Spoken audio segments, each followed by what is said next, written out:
No one knew that I was a sex addict until the company's team building exercise. I had forgotten to bring my medicine along for that night and was assigned to a tent with a male colleague. I was in tears as I climaxed right before his eyes, and now that there was no turning back, my impulses spiraled further away from control. Due to my addiction, my heart had been pounding the moment the supervisor came and told us we were staying the night at the hot springs. If I even had an instant of skin contact with a man, my libido would flare up in minor cases, and in worse cases, I would straight up get an orgasm. I had never told anyone because it was just so embarrassing, and when I was younger, I had presumed I'd simply get better once I was an adult. That was until I realized the symptoms were getting even more out of control, and there was that one time I almost moaned out loud in public. Fighting back the embarrassment that almost killed me, I went to the doctor and got some medicine. However, I had forgotten to bring my medicine as this team-building exercise was organized out of the blue and very far from my home. Even as I fought against the fear eating me inside, warning myself to restrain myself and stay well behind, our supervisor suddenly announced, "Sorry guys, all the rooms have been booked, but we have tents. There aren't many, so we're just going to have to make do. Ruth, you're going to Dean's tent." And that was how we got to the situation right now. Me, a sex addict with no meds within reach, following the burly man into the tent. I did my best to keep to a corner in the tent, biting my lip and closing my eyes, while telling myself to fall asleep as soon as I could before the last dosage lost effect. But that was when Dean came to me. "What's wrong?" he asked.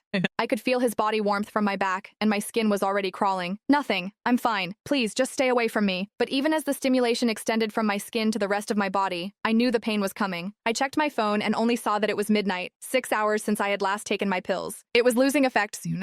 Soon my whole body was shuddering, while there was a warm stream gushing out between my legs. I kept my head buried between my legs and did my best not to look at Dean. People would mock me for being a skank if they noticed my condition, and I couldn't bear to stay in the company at that point. Meanwhile, Miles Hendricks, the other colleague in the tent, was already snoring out loud. I kept clenching my knuckles, my own nails digging into my palm. The pain calmed me somewhat, and I told Dean, "Sorry, I'm not distancing myself. I'm just not feeling well." Never could I have expected Dean to move toward me without another word, reaching out with his large, warm palm and pressing it over my forehead. Even as he held his palm steady, I found myself staring at his chest and nothing else. I could also see that distinct collarbone and chiseled chest under his shirt. I seemed to tighten at the very next second and orgasmed amid my embarrassment, and the ensuing moan could barely be stifled. Worst of all, I was trembling even worse after I orgasmed, and Dean could clearly feel me shaking. "That's strange. Why are you so flushed? You don't even have a fever," he murmured, not giving up feeling my forehead and cheeks just then. I trembled even more and turned my face away, but it was the back of the tent right behind me.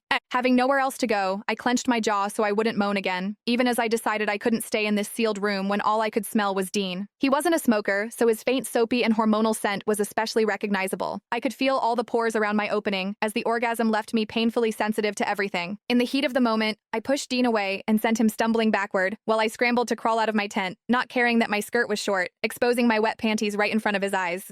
He promptly turned away to stop himself from staring, but he